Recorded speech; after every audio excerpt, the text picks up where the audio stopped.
Nous sommes dans le plat pays, à moins de 2 kilomètres de la frontière française. Ici, comme un peu partout en Belgique, un phénomène inexpliqué est venu troubler la sérénité des habitants. Dans la petite localité belge de Templeuve, une partie des 4000 âmes qui peuplent ce village est en émoi.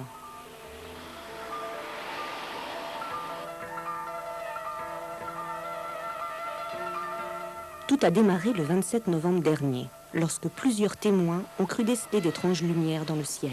Si certains sont réticents à s'exprimer sur le sujet, d'autres voudraient bien comprendre.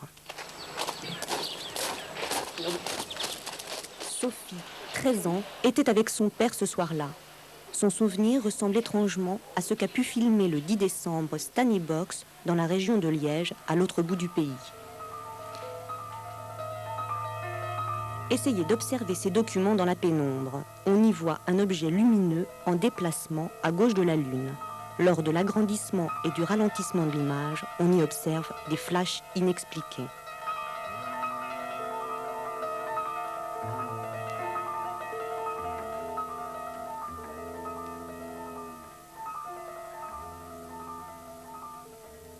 Au cours d'une récente émission télévisée, le lieutenant-colonel de Brouwer, chef d'opération de la force aérienne belge, a estimé que ces flashs ne pouvaient correspondre aux feux de navigation d'aucun aéronef connu à ce jour.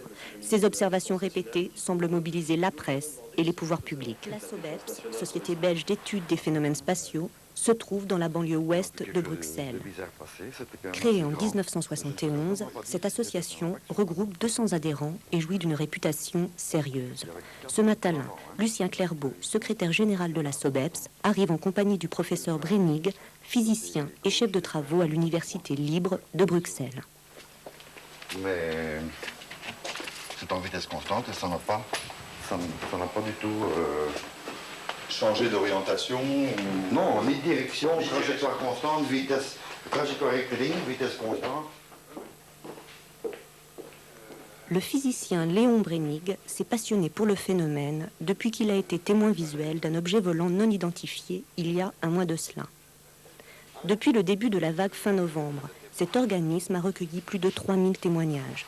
Toutes ces observations vont faire l'objet d'enquêtes approfondies sur le terrain. Nous avons retrouvé le sergent-major Valensano à Liège et il nous a emmenés sur les lieux de son observation du 1er décembre à 17h45. Il a été dégagé de son obligation de réserve par le ministre de la Défense. Alors, on l'a vu apparaître là-bas. Il est venu lentement vers nous. Il est passé à peu près à une hauteur de 100 mètres. Alors, il a commencé à tourner. Il s'est dirigé vers l'église. Il a fait le tour de la place complet, très lentement. Alors, quand il est arrivé au-dessus de nous, là, nous avons remarqué à sa base trois grosses lumières blanches.